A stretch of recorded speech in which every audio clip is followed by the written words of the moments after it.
और मैं फिर से स्वागत है आपका। जब भी सेशन लेता हूँ तो वहाँ सबको ही बोलता हूँ कि यार हम कंप्लायंस के लिए नहीं बने, हम आइटम फाइल करने के लिए नहीं बने, हम डेटा ऑपरेटिंग डेटा फीडिंग के लिए डेटा ऑपरेटर नहीं है, हम उस चीज के लिए नहीं बने। हमें हमारी स्किल्स को यूज करना है। और हम मार्केट की बात, जैसे मार्केट में तो कहते हैं ना, शेयर मार्केट किस लिए बना है? क्या पैसा कमाने के लिए बना है, कमाने के लिए बना है? बिल्कुल। तो ना वो पैसा कमाने के लिए बना है, ना ही कमाने के लिए बना है। राइट? मार्केट बना है पैसा बचाने के लिए, कि आप हम हमारी जो हार्ड अर्न इनकम है उसको किस पर बचाएं, जिससे आने वाले 20-30 साल बाद जब आप इस कार्य को नहीं कर पाएंगे उस टाइम वो इन्फ्लेशन को बीट करते हुए आज की लाइफ स्टाइल उसको मेंटेन वो कर सके, उसके लिए मार्केट बनाए। लेकिन हमारी थॉट प्रोसेस क्या है कि मार्केट बनाए पैसे कमाने के लिए, और हम जाके वहां पैसा कमाते हैं। पैसे चलिए अब आते हैं कैसे कमाए कैसे। तो पैसा आप कमाई कर सकेंगे अपनी स्किल्स के द्वारा।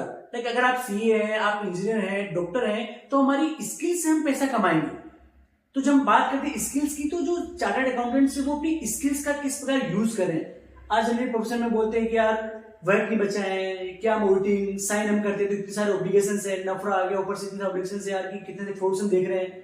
राइट? तो उन केसेस में आप सीए को क्या सजेस्ट करना चाहेंगे कि अगर वो इक्विटी रिसर्च में जाके या उस फील्ड में अपना क्या करियर बना सकते हैं? देखिए, सीए के लिए जनरली एक क्वेश्चन जो आपने बोला, क्वेश्चन बेसिकली अगर मैं स्मॉल वर्ड्स में पुट करूं, यार तू तो चार्टर्ड अकाउंटेंट है, तो ऑडिट टैक्स में देना, इक्विटी रिसर्च में तेरा क्या काम है? राइट? ये जनरली क्वेश्चन आता है।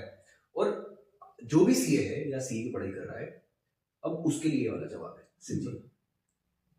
अगर सीए इक्विटी रिसर्च नहीं करेगा तो कौन करेगा? कौन करेगा? अब मेरे ख्याल से जो नंबर्स को जो अंडरस्टैंड सीए कर सकता है ना, आई थिंक उसके अलावा उससे बेटर अंडरस्टैंडिंग कोई नहीं कर सकता। हमने अब सिंपल सी चीज पकड़ी, हम किसी भी चीज को बोलेंगे, हम कोई फ्री में नहीं बोल रहे।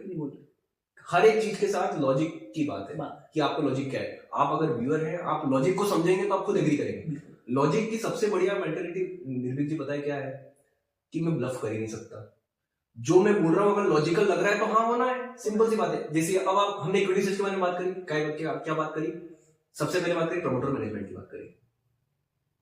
आप सीए हैं, आप टैक्स ऑडिट कर रहे हैं, आप स्टैट्यूटरी ऑडिट कर रहे हैं, आप स्टॉक ऑडिट कर रहे हैं, बैंक ऑडिट कर रहे हैं, तो आप क्लाइंट से तो मिल ही रहे, प्रमोटर मैनेजमेंट से मिल रहे हैं, आपकी मैनेजमेंट से बातचीत तो होती है। तो उससे आपको ये समझ पड़ता है कि यार प्रमोटर मैनेजमेंट से बात कैसे करनी है, कौन सा मैनेजमेंट सही है नहीं है, आपको ये समझ पड़ता है। प्रमोटर मैनेजमेंट का चेक हो गया, ठीक है, ये करना आपको आता है। बिल्कुल, वो कर ही रहे हैं सभी सीए जो भी ऑडिट्स कर रहे हैं, कर रहे हैं, समझ ही जाते हैं। राइट? बिजनेस की बात आती है, आप स्टॉक ऑडिट में क्या कर रहे हैं? स्टॉक ऑडिट कर रहे हैं तो कंपनी की फैक्ट्री में जाते हैं, बिल्कुल जाके पहले कंपनी को समझ रहे हैं। बिजनेस फैक्ट्री में जाते हैं, आप फैक्ट्री में क्या देखेंगे? वो बिजनेस ही तो देख रहे हैं, क्या चल रहा है बिजनेस, जो भी बिजनेस कर रहा है उसका प्रोसेस क्या है, बिजनेस का क्या प्रोसेस है, तो आप बिजनेस को पूरा अच्छी तरीके से समझ जाते हैं। फिनेंशियल्स, भाई अगर फिनेंशियल्स पे बात आए तो भाई सीए ने उस बच्चे को पैदा करा है, हमने जनरल एंट्री मारना सीखी है। बिल्कुल। अब जो दूसरे आप बात कर रहे हो फिनेंशियल्स को देखने की, वो फिनेंशियल्स तो बढ़ के 5वीं मंजिल पे दिख रहा है, वो जमीन पे जनरल एंट्री हमने मारना सीखा है। इनको जमीन बीज ही हमने बोया है। जो तुम फिनेंशियल्स की हम बात कर रहे हैं कि इसको चेक करना चाहिए, वो जनरल एंट्री से लेडजर बना है, लेडजर से उसका P&L और वो बना है। तो मुझे पता है कि किसकी एंट्री का इफेक्ट कहां पे होने वाला है। मुझे पता है कि मैं आज मुझे प्रॉफिट अगर कुछ हम अमालगमेशन कोई भी हमारा सबसे बड़ी दिक्कत क्या होती थी, बैलेंस शीट मैच नहीं कर रही तो बैलेंस शीट मैच नहीं कर रही तो कैसे करते थे? बोले यार चलो कैश ही बढ़ा देते हैं, यहाँ से कैश बढ़ाएगा, यहाँ से इक्विटी बढ़ जाएगा तो बैलेंस शीट मैच हो जाएगी। अब मैं क्या कर रहा हूँ, मुझे ये पता है कि कौन सी एंट्री से कहां फर्क पड़ रहा है, और बैलेंस शीट मैच नहीं क्यों नहीं हो रही, वो मुझे सब पता है रीजन। एग्जैक्टली। तो फाइनेंशियल एनालिसिस तो मुझे पता ही है। तो अब जिस इंसान ने प्रमोटर मैनेजमेंट को सीख लिया, बिजनेस को सीख लिया, फिनेंशियल उसको सही से आते हैं, इसके अलावा क्या काम बचा भाई? इसका सिंपल सा जवाब ये है कि अगर मैं नहीं तो और कौन? मेरे से बेटर कौन? बिल्कुल। अब बात सिर्फ उस पे आ जाती है। देखिए, आप कोई भी कोर्स ले लीजिए, ठीक है, हर एक कोर्स की सारी अपनी खूबियां हैं। अब डिपेंड इंडिविजुअल टू इंडिविजुअल करता है कि आपने उसको कितना सही तरीके से समझा है। आपने सीए पार कर लिया, आपने खूब मेहनत करके पार करा है, ये जिंदगी का, मैं जितने भी सीए बात करता हूं तब एक चीज बोलता हूं, कौन बनेगा करोड़पति जो है ना, मैं ये जवाब देता हूं मैं उनको कि कौन बनेगा करोड़पति का जो एक बेसिक उस समय का जो पड़ाव था, जो अब मान लो आप 6,40,000 मान लो, जो एक दूसरा पड़ाव लेता है, वो पड़ाव अगर आपने पार कर लिया मतलब 6,40,000 तो मिलना ही है, अब भले जिंदगी में कुछ भी हो। सीए आपको मिनिमम इतनी गारंटी दे देता है कि आप अपनी फैमिली के खर्चे को अच्छे से चला सकते हैं। अब उसके ऊपर सिर्फ तुम्हारी रिक्वायरमेंट है कि तुम्हारी कितनी स्किल्स है। अब फॉर एग्जांपल एसएफएम सब्जेक्ट है, अब एसएफएम में हमने कई सारी चीजें पढ़ी, रेशियोज कई सारे देखे, उसमें कई सारे हमने देखे फॉरेक्स में क्या हो रहा है। तो क्या हमने सिर्फ वो रेशियो पढ़ा या उसको समझा? क्या हमने उसको समझने की कोशिश करी कि ये फॉर्मूला आपने उसको एग्जाम पॉइंट ऑफ व्यू से पढ़ा या उसके पीछे समझने को समझा? यस। अब वो आपके ऊपर पर्सनली डिपेंडेंट है कि आपने उसको किस क्यूरियोसिटी से पढ़ा। मुझे अकाउंटिंग में एसएफएम में मजा ऐसा आता था कि यार ये रेशियो की जरूरत क्यों पड़ी। फॉर एग्जांपल आप क्वेश्चन ये क्यों नहीं करते कि यार प्राइस पर पी रेशियो की बात पूरी दुनिया कर रही है, तो अगर पी रेशियो इतना ही अच्छा है तो प्राइस बाय बुक वैल्यू का इन्वेंशन होने की जरूरत क्यों पड़ी? बिल्कुल। आप एट द एंड बात कैसे करते हैं डीसीएफ मॉडल की, कि डीसीएफ मॉडल सबसे बेस्ट मॉडल है। तो अगर डीसीएफ मॉडल इतना ही अच्छा तो relative valuation, PV, market cap, इन सब की जरूरत क्यों पड़ी? अब क्वेश्चन ये है कि क्या मैंने कभी सोचने की कोशिश करी कि इसकी जरूरत पड़ी क्यों, डूइंग द स्टडी कि क्यों जरूरत पड़ी? भाई पी रेशियो हर कंपनी में क्यों? अगर लॉस मेकिंग कंपनी है उसका वैल्यूएशन कैसे करोगे? कोई सॉफ्टवेयर कंपनी उसमें प्राइस ऑफ बुक वैल्यू नहीं चलेगा। बैंकिंग इंडस्ट्री में कैश फ्लो को कैसे करोगे? तो ये आपको क्वेश्चनिंग हुआ ना आपका। अब वो इंडिविजुअल टू इंडिविजुअल वेरी करता है। तो हमारा कोर्स जो है वो हमको सिखा तो सब कुछ दे रहा है। अब तुम्हारा पॉइंट ऑफ व्यू वही वाली बात है कि भगवान ने ये तो दे दिया, तुमको दिमाग दे दिया, पर अब तुम दिमाग का यूज कैसे कर रहे हो उसके लिए भगवान को नहीं खोज सकते। अगर भगवान ने दिमाग दिया, हाथ पैर दिए हैं, कम से कम भगवान के उसके लिए शुक्रगुजार है, तो आप अगर एफर्ट्स ही पूरा नहीं डालोगे तो हर चीज के लिए उसको तो पूछ नहीं सकते। वो है ना कि अगर आप जिस दुनिया में खाली हाथ आए हो ना, इसमें आपकी गलती नहीं है, लेकिन खाली हाथ जाते हो तो इसमें आपका बहुत बड़ा रोल है। बिल्कुल। और एक निर्भीक जी, एक जो सिंपल सी चीज जो मैं हमेशा एक चीज बोलता हूँ कि देखिए एक छोटा सा एग्जांपल कि हमारे इस दुनिया में हमारी अहमियत कितनी है। सबसे पहली चीज कि सीए हैं तो आप एग्जाम आपने क्रैक कर ली, बहुत बड़ी चीज है। अपने आप को इस बात पे गर्व आपको हमेशा होना चाहिए सोचते समय कि मैंने वो एग्जाम क्रैक करी है जो काफी डिफिकल्ट है। बिल्कुल प्राउड टू बी कि मैं वर्ल्ड की लार्जेस्ट अकाउंटिंग बॉडी का पार्ट हूँ। कितने सीए हैं? 4 लाख। 150 करोड़ में 4 लाख सीए। आज जो जनरली पब्लिक जनरली क्या होता है, क्या इतने सीए हो गए? 4 लाख सीए हैं सिर्फ ओनली, और ये 140 करोड़ की पॉपुलेशन है। और ऐसा नहीं है कि हम सीए हैं तो हम बाहर का काम नहीं देख सकते, राइट? हमारे पास अभी जो नया कल्चर आया है, मैं बात करूं, एक नया ट्रेंडिंग बिजनेस है केपीओ का, आई थिंक, जो अहमदाबाद से अभी काफी उभर रहा है, जिसमें यूएस, यूके, यूएई वहां की अकाउंटिंग का वर्चुअल सीएफओ, लाइक जैसे कई सारे वर्क जो हमारे इंडिया में बैठे चार्टर्ड अकाउंट्स कर रहे हैं और करोड़ों रुपए कमा रहे हैं उस चीज से। बिल्कुल। अब मैं एक जो सीए ने मुझे एक चीज सबसे चीज सिखाई ना जी, मैं थर्ड अटेम्प्ट सीए हूँ, ठीक है, थर्ड अटेम्प्ट सीए हूँ। हालांकि मुझे अब कोई नहीं पूछता कि कितने अटेम्प्ट में सीए बने हो, ठीक है।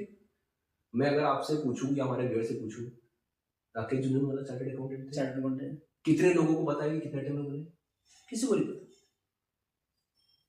आपकी अगर क्वालिटी है आप में, तो लॉन्ग टर्म में सिर्फ और सिर्फ आपकी क्वालिटी मैटर करती है, अटेम्प्ट कोई मायने रखते हैं। और जनरली मैं मेरी हर चीज में बताता, एक और डायलॉग आपने मेरी रिसेंटली में कल रील अपलोड की थी, उसमें लड़की से उसकी एज, लड़के से सैलरी और सीए स्टूडेंट का अटेम्प्ट कभी नहीं पूछना चाहिए। बिल्कुल। और बल्कि मैं तो ये समझता हूँ एज अ चार्टर्ड अकाउंटेंट, जिसने आप समझ के देखिए, मेरा एक दोस्त है, उसको लगभग 6 अटेम्प्ट किया सीए बनने।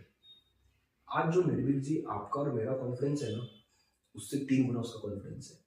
ये सिर्फ करियर की बात नहीं बोल रहा हूँ, उसके जीवन सीख चुका है वो, कि अब उसका एटीट्यूड पता है जीवन के प्रति क्या है, यार आने दे जीवन में कुछ भी संभाल लेंगे। मैंने गिर के उठना सीखा है। बिल्कुल 6 अटेम्प्ट खा के पढ़ना सीखा है। 6 अटेम्प्ट आप सोच के देखिए, मैं अभी घुसबम्स आ रहे हैं, सही बोल रहा हूँ, मेरे को घुसबम्स आ रहे सोच के।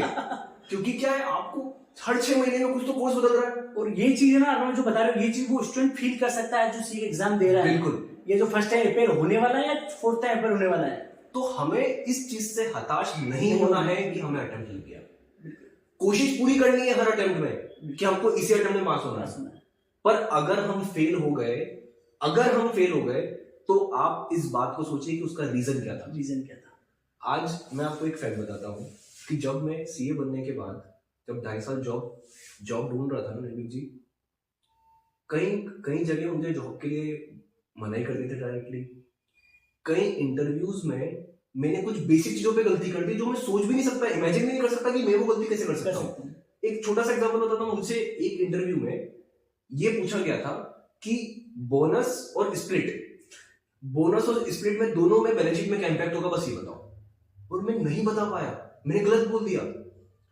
अब और ऐसे 2-3 इंटरव्यू हुए जहां पे मैंने इंटरव्यू बहुत अच्छे दिए बट फिर भी मेरा वो इंटरव्यू क्रैक नहीं हुआ। बट आज जब मैं यहां से पलट के पीछे देखता हूं तो मुझे ये फील होता है कि शायद अगर वो इंटरव्यू क्रैक हो जाता ना तो शायद आज मैं जो यहां पर हूं वहां मेरी जिंदगी में पहुंच नहीं पाता। बिल्कुल। तो ये आपको माइंड में ये समझना जरूरी है कि आप जिस सिचुएशन में हो, आपको अभी लग रहा है कि ये बहुत टफ सिचुएशन है, बट अगर आपने मेहनत पूरी करी है ना, अगर आप मेहनत शिद्दत से कर रहे हो कि हर दिन नया सीख रहे हो, तो विश्वास रखो उसके ऊपर कि वो कुछ नया प्लान कर रहा है आपके लिए जो आपने नहीं सोचा। और बिल्कुल फैक्ट है कि सूरज की तरह चमकना है तो सूरज की तरह तपना भी होगा। बिल्कुल सौरभ भाई, बिल्कुल बहुत अच्छा लगा आपसे बात करके। तो डेफिनेटली इसलिए उपलक्ष्य निकाल सकते हैं। 2 चीजें निकल के सामने आई हैं for student and for members. Students के लिए यही कि यार आप जो चीज कर रहे हैं ना दिल से कीजिए, मन लगा के कीजिए और उसके पीछे का इंटेंशन जानिए कि ये चीज क्यों हो रही है, किस लिए हो रही है। बिकॉज कहते हैं ना कि डिग्री हमें पैसा कमाना सिखा सकती है लेकिन लाइफ जीना कौन सिखाएगी, वो सिखाएंगे आपकी प्रैक्टिकल एक्सपीरियंस। तो आप ये सोचिए कि मैं चीज कर रहा हूं तो क्या डिग्री लेने के लिए कर रहा हूं या आगे मैं मेरी ब्यूटीफुल लाइफ में इमेजिन कर रहा हूं, वो चीज मैं देख रहा हूं या इसके पीछे का लॉजिक जान रहा हूं। और मेंबर्स की बात करें तो उन्हें पहले ही बोला कि हम कंप्लाइंस पूरा करने के लिए नहीं बने, हम डेटा ऑपरेटिंग के लिए नहीं बने। अपनी स्किल्स को पहचानिए, अपने अंदर झांक के देखिए मैं क्या कर सकता हूं, जो मैं कर रहा हूं। आप ऑडिट करें तो आप जो चीज हमने डिस्कस की लास्ट वीडियो में इक्विटी रिसर्च में, वो सब आप ऑलरेडी कर रहे हैं। बिल्कुल। लेकिन क्या हम उस चीज में अपना करियर बना रहे हैं, क्या हम उसमें करियर देख रहे हैं। हम बात करते हैं मुझे फीस नहीं मिल रही है, आप अपने क्लाइंट से फीस किसकी ले रहे हैं, उसका कंप्लाइंस पूरा करने की। जिस दिन आप उस अपने क्लाइंट को सर्विसेज एड ऑन करके दोगे, कुछ से 2 पैसा कमा के दोगे ना, आपको मुंह मांगी फीस मिलेगी। बिल्कुल। तो वो वैल्यूएशन आपको करके देना है कस्टमर को। और वो कब आएगा, जब हमारी स्किल्स को पहचान के जिस चीज के लिए हम बने हैं वो काम करेंगे। So again thank you so much Anu भाई, काफी मजा आया। और आई थिंक ये जो हमारा आज का वीडियो है ये हमारे सीए स्टूडेंट्स और मेंबर के लिए बेनिफिशियल रहेगा। इसके रिगार्डिंग कोई भी आपकी क्वेरीज हो, कोई भी आपके सजेशंस हो, डेफिनेटली आप इस कमेंट बॉक्स में बताएं ताकि हम उससे आपसे डिस्कस कर सके। So thank you so much.